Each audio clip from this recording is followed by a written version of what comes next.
Alrighty, hello everybody. You might not be here. You might see this video later. So this is part 2 of the spectrum of religions building toward what we're talking about, because we're trying to think about prayer and how to pray, and we're looking at the whole idea of how do different religions pray, how do different religions engage with the mind and the heart, and why does this point us to the uniquely logical, helpful, healthy way in which Catholic teaching gives us an approach to prayer. I'm going to tie in a few things that Brad spoke about today, but obviously people haven't seen Brad said, or if they have, they'll know what I'm tying in. But things that we talked about today, there are certain different things that we mentioned today that had to do with these central issues that we talked about last time, which are the integration of the human person and the unity of the person with God. That's the goal of prayer. That's the goal of religion. And Brad, you were talking about how you don't want to unite yourself to a half-truth. And in Catholicism, you're getting the fullness of how to use all the faculties of the human mind in prayer. And you're getting the right way to do that. You're not uniting yourself. You're not like using just one mental ability. So for example, we were talking about things last time like this whole ring of the chart on the edge, things like, for example, like Buddhism, which is my background, so to speak, is using one faculty, is using attention as the central faculty. You can use attention, of course, in Catholic prayer. There's a difference in how that's used because it's integrated with all the other faculties, because you're using the full spectrum of what it means to be a human person when you're engaged in the life of being a Catholic. Whereas you're gonna use a distortion where you're in something down here. There'll be various distortions depending on what tradition you're in, and that kind of thing. So that being said, today what we're going to be doing is we're going to be looking at how do different, and this will tie into also, because you were talking about different denominations and different things like that. This will tie a little bit into how do different denominations pray, what are some elements of that, also looking at a little bit of a spectrum of denominations. But the real thing we're building to, of course, is this whole idea of how do we use our mind. And the reason why this is so important is because religion is not a random thing. Like it's like, oh, this is an optional thing that we do. I feel like Brad and I always talk about this, that religion is not it's not like a random thing that you do on Sunday. Like in Western culture, we've had this sense that religion is something that you kind of add to your life. It's a private thing. It's like there's this public reality, but that's really not true. Religion is how you do everything. Religion is how you think, feel, behave. It's how you use your whole self in relation to how you conceive of reality. And that's why you'll always see the documentary about Hinduism, that there always this line that I always like, they say, Hinduism is less of a religion and more of a way of life. And it's like, no, that's what a religion is. Like a religion is not a random thing you do on Sunday. It is a way of life. You have in fact defined religion. So what we're going to go to now, and the reason why what I'm going to talk about is really important is because I believe that it has to do with things that are very critical to the church and the world and our lives and all those things. But we mentioned tonight, we were talking about things like the various crises in the church, the sex abuse crisis, things like this. Things along these lines can stem, I've thought about different elements of this. I could be wrong about things, but I've tried to analyze, sometimes if I'm looking at some of why did this person kind of, if I'm looking at an established case, in the media, where it's you have elements where you're seeing, okay, what was this person's childhood like? What was this? Why did they become so prolific as this really active priest who had this really scandalous other side? What is going on psychologically? And sometimes I think what can happen is that folks can get into problems where you're using your religion in a way that is not integrating your human personality. You're using something in an addictive way where it's not allowing you to be real and to be real before God. So instead of okay, let's say that I take somebody might do this, a kid might do this, oh yeah, well I'm the best, I don't know, I'm the best at math, or I'm the best at sports, or whatever it is. But somebody might feel a way to compensate for something of like, oh, I'll be pure and I'll be a priest. And so they end up having this thing where you start having, we talked last time about how things like Buddhism will use a way of trying to split yourself, which will be divisive. So there'll be like the pure self that's awareness, and then there'll be like the thoughts, the inclinations, the emotions.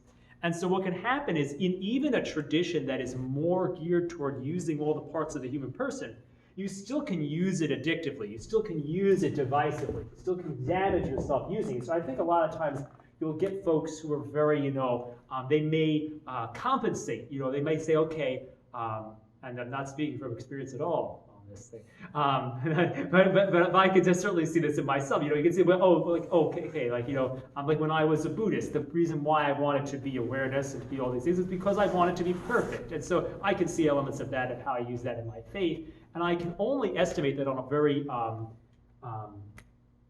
exaggerated scale. You can see this almost as in some of the cases of folks who fall into these sex abuse problems. Like you can see ways in which it seems like their ministry intensifies as a compensation for their things they're covering over.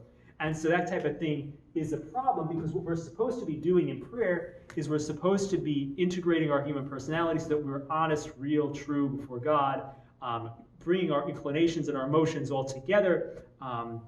As you can see in like the book of Psalms, you can see this person, King David, is writing his real feelings, his real emotions. He's fully himself, and he's expressing it all in relation to God.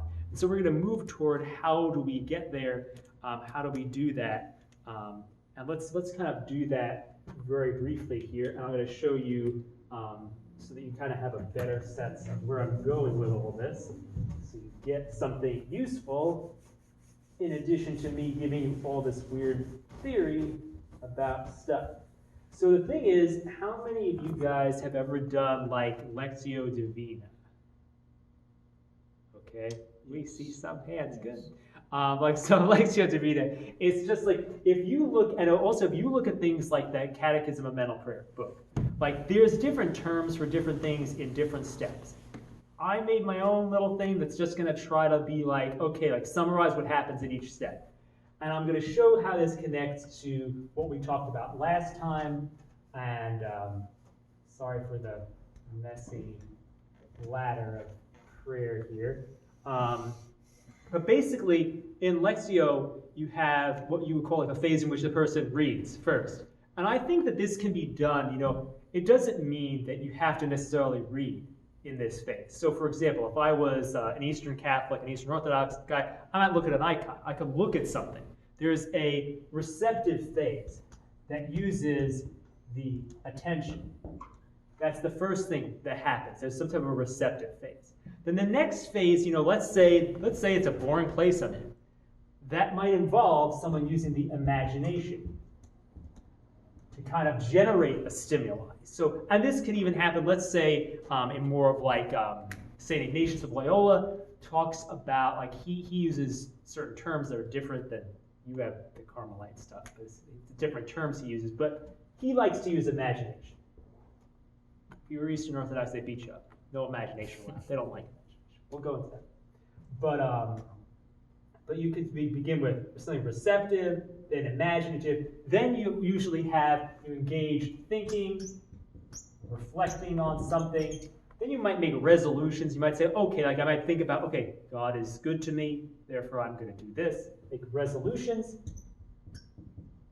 And then we move up to where we're going to actually pray, like what you would call pray. Like I'm going to actually talk to God. So what we have here is kind of a way that this is how I look at it. This is helpful to me. These are how you use all the different faculties of the human mind in prayer. The good thing about this is that it's very simple, and you can just be like, okay, I can just start, and if I know where I am, I can just climb the ladder, and I'm perfectly fine. It's like I know what to do next. So if I do my receptive phase, I can, read a passage, or I can look at something, I can look at a statue, and then I can imagine something or think about it. Like, so let's say I'm at church. I could just stare. The first receptive phase could just be actually staring at the tabernacle. Like I could just look at the object, and that's fine. You could take some time in each one of these phases. So you could be like, this is how I think it works. I mean, I could be wrong, but like I could stare at the object.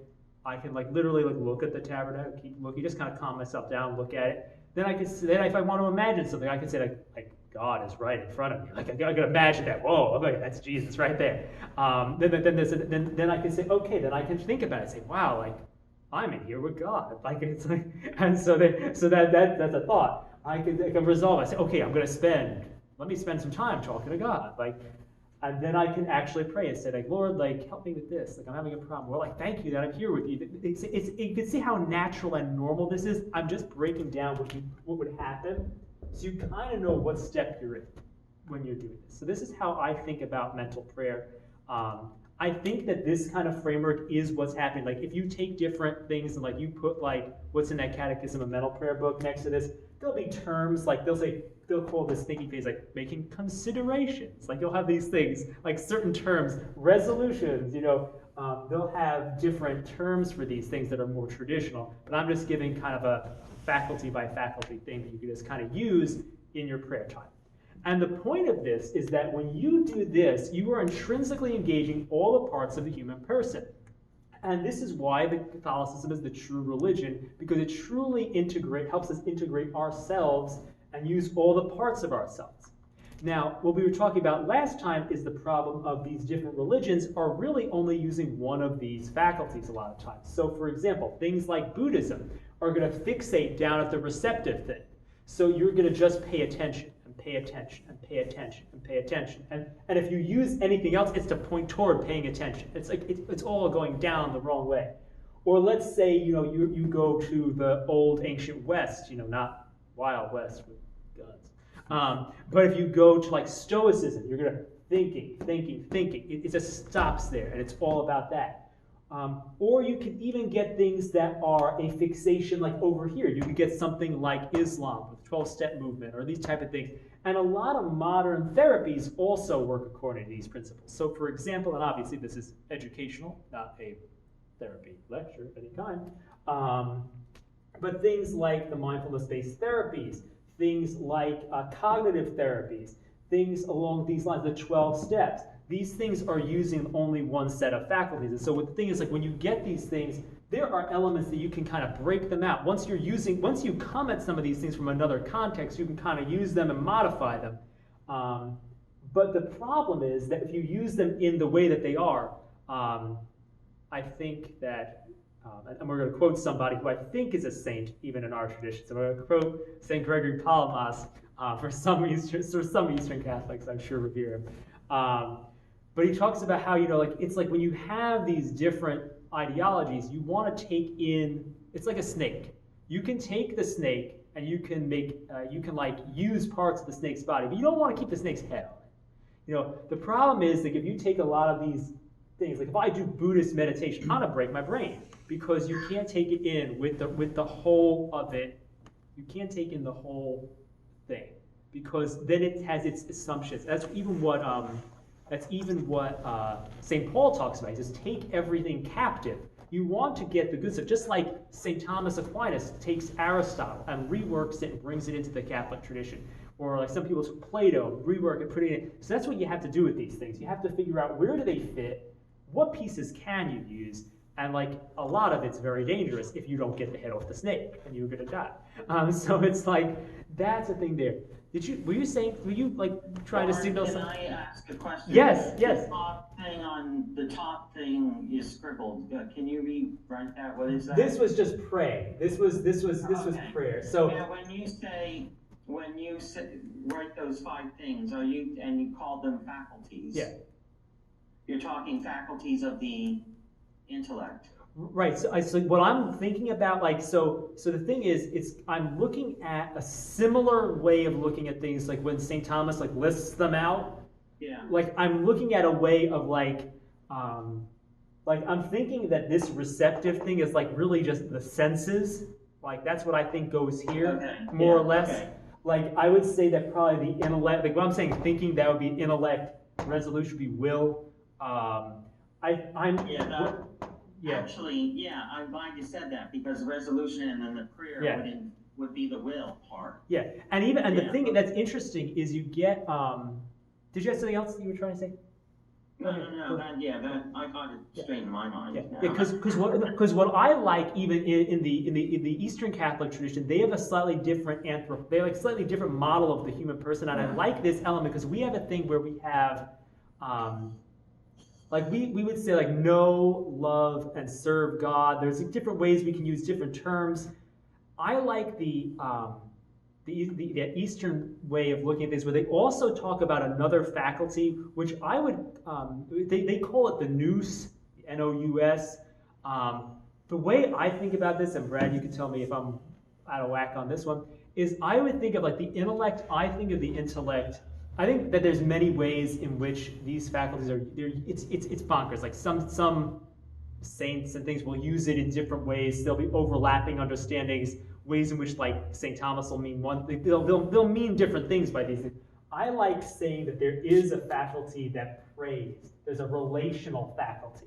I like that idea because, so for example, like if I'm a Stoic, if I'm just reflective, I say like I should not be disturbed because why should I be disturbed about this? Like, I'm just using my intellect, but my like thinking intellect. Whereas if I'm using my heart to relate, I'm talking about almost like a heart faculty. That's what so you have like this ability to relate to people, to communicate, to talk to someone else rather than just talk to myself. And that's what I mean by like, almost, it's like this would be like the senses, the thought, the intellect, the will, the heart. That's kind of how I'm thinking about this. And it's just trying to capture those things. The problem here is that you get, and I'll try to go quickly through this, like based on how you think about this, and this will tie into what you were saying about denominations and stuff, you'll get things like so over here, if I get fixated at the receptive level, I'm going to go toward deconditioning. I like the word, I put the word bust because you bust your mind in this. So you decondition yourself. Like in Buddhism, it's about, it's as Yoda says, you must unlearn what you have learned. And like that's the whole point, you decondition your mind. So like if I look at Devin, I'm like, I don't see Devin. I'm like, Devin is a mystery beyond all understanding because I'm just like looking at the object. Like I'll be staring at Devin and be like, whoa. And it's like, that's deconditioned because I have no preconceptions about an object, no preconception about what I'm seeing. And I'm thinking I'm experiencing the ultimate because I'm just like looking at everything with no preconditions. Because I'm doing that. So that's deconditioning. And that's a fixation down here. Same thing where you can get things like with the mind, you get reconditioning. So I'm like, I'm going to think better. I'm going to be like, okay, I'll change the way I'm thinking about stuff. But still, if I think that's the be-all, end-all, I'm missing out on a whole lot of other stuff that's going on.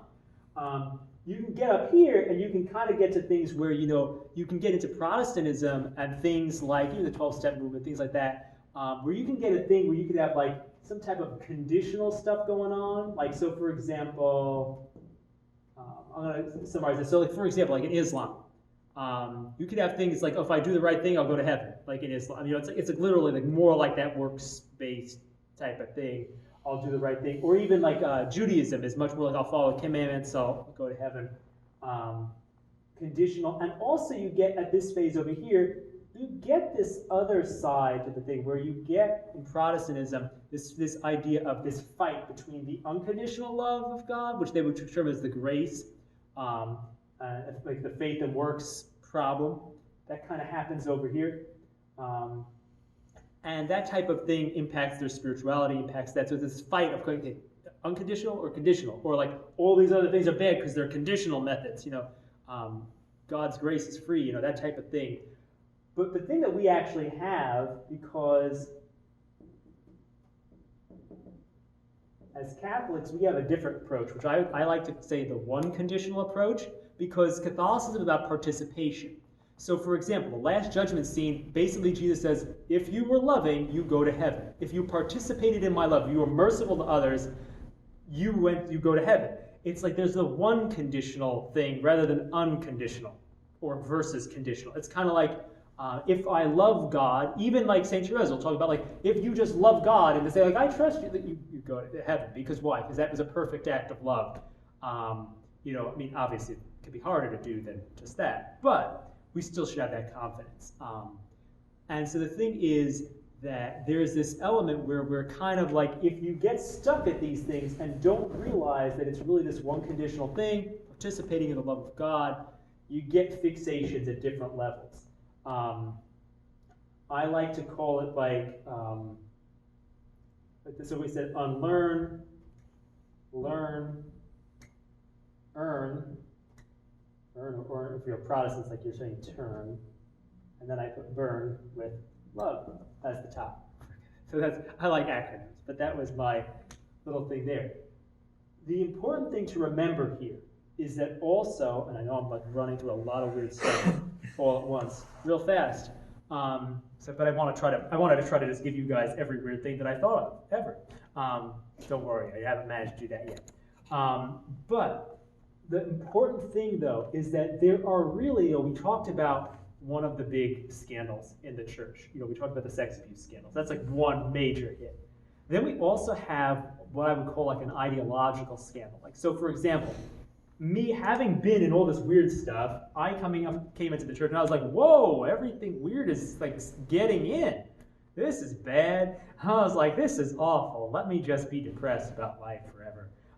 So basically, eventually what I came to think about was that because we have in the Catholic tradition this correct anthropology of the human person, this correct way of ordering ourselves in prayer, there's the possibility of, and I'm going to go to one more thing before we finish, but there's the possibility that we can integrate all the bad ideologies of the world in a good way. Of course, I think happen, you have, because people mess up on how to integrate themselves, they end up like with the sex abuse scandal, you end up having disordered people, personally. But we also have a problem with, because we don't have, I think we don't have a sense of the way in which different ideologies relate to each other. We're also having a problem ideologically in the church, because you can see something. So, for example, today is the feast of St. Catherine Drexel. So St. Catherine Drexel, pray for her. We could see, like, so for example, you can see some prayers, and some of her work, is obviously missionary work to various groups. And there's elements where you could see like more of a modern social justice kind of bent to some things that could be said about her. But there could be good things. So for example, like modern social justice movements can get new strategies, like protests and various things, that might not be the traditional works of mercy that you might get in, stained glass window of like Counsel of the Doubtful, do this and that. The thing is, it's really a matter of, are we bringing in the whole snake, or are we bringing in cutting off the snake's head and seeing what pieces of the snake can we use? And I think that's my position now of what the Catholic Church's role is in relation to all these other ideologies that are problematic, is that there is a way of connecting these, it's a way of taking these things and kind of, and I think that's what happened in Vatican II, is we've seen and spoken about in different ways, different people have conceived of there being infiltrations of the church, but I also think that God is doing a filtration of society. I think that it's very similar to what happened on the cross. I think this period of time is going to be one in which, through this type of a understanding of the human person, we might be able to redeem a lot of these ideologies, rework them, extend the influence of Catholicism, basically have there's different ideas with that, but I think it's important to see how our lives of ordering ourselves have to do with broader things.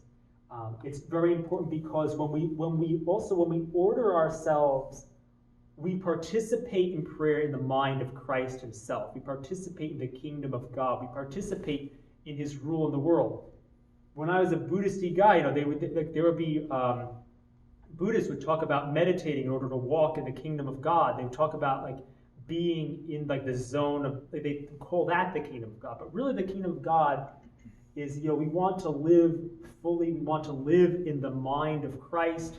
The Mass, the Rosary, these things, all these things help us live in the mind of Christ, and mental prayer is another way of helping us do so. And so if we use these kind of steps, we're going to be able to really, try to integrate our minds, integrate our hearts, and that's kind of where, but I think this is the most useful portion. I want to say one more thing, but why don't you guys tell me if that's making sense, what questions you might have about that piece, and then I want to just throw one thing out there, and then I'll be quiet.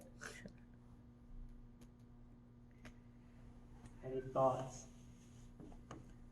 I thought that made very good sense, Lauren. Right. I thought. Maybe I should just stop eating. Maybe I can talk better.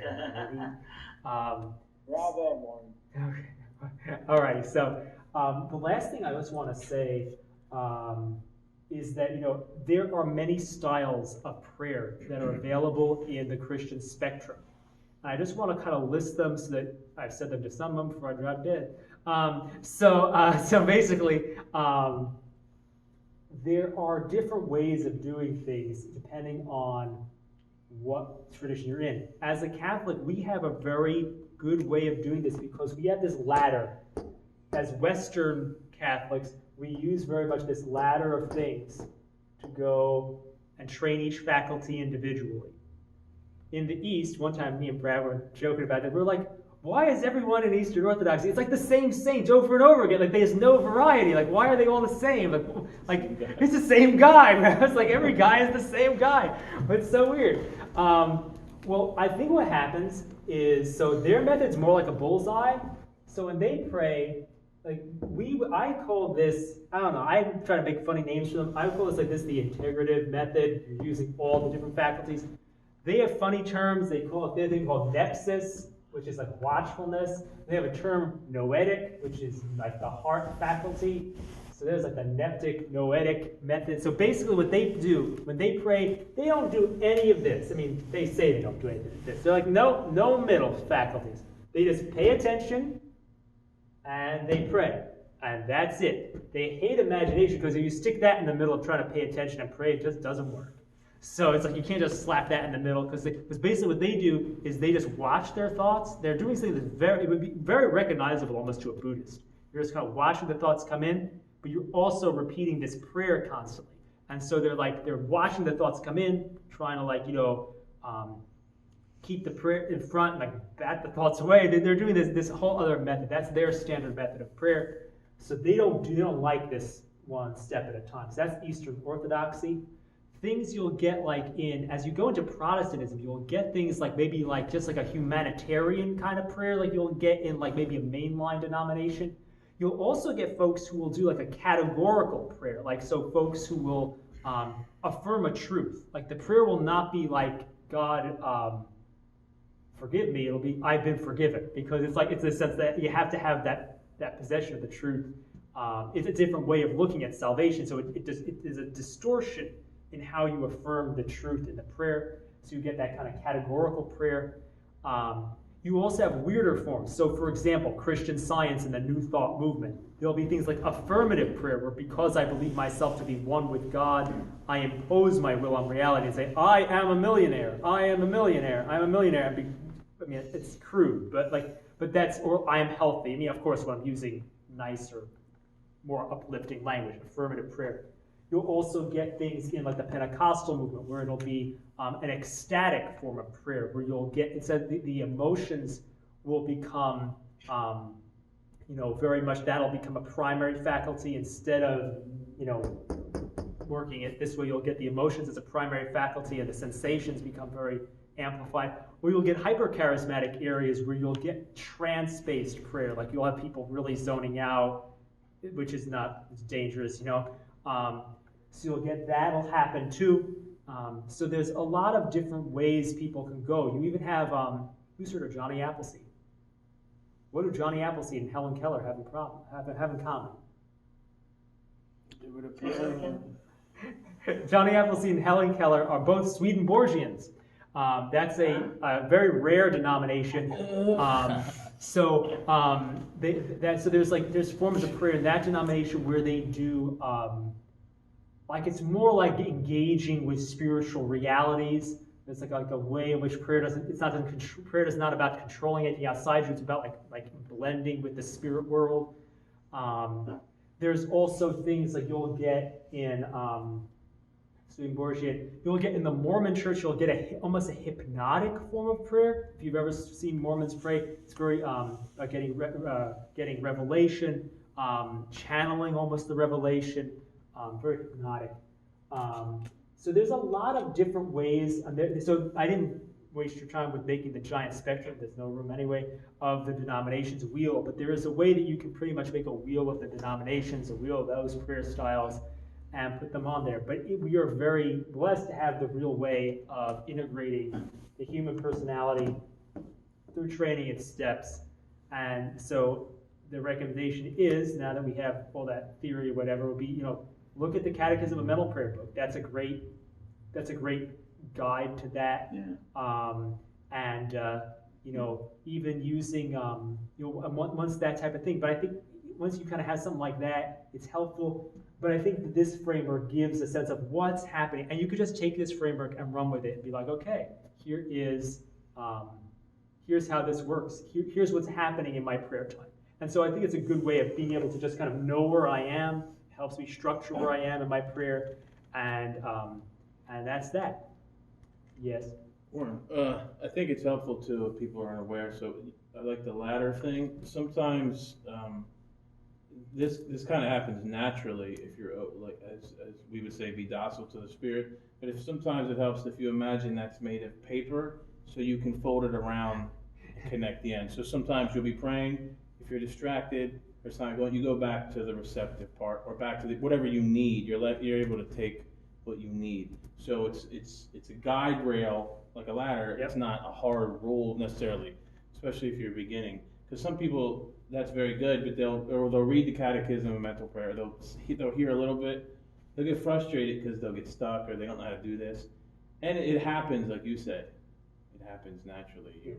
The other thing I would say, I like how you talked about cutting the head off the snake, because that's constantly through the Old Testament about crush the head of the serpent. If you'll notice when there's false or bad ecumenism or blending, that it never allows for any real Marian devotion or any place for Marian, the one who crushes the head.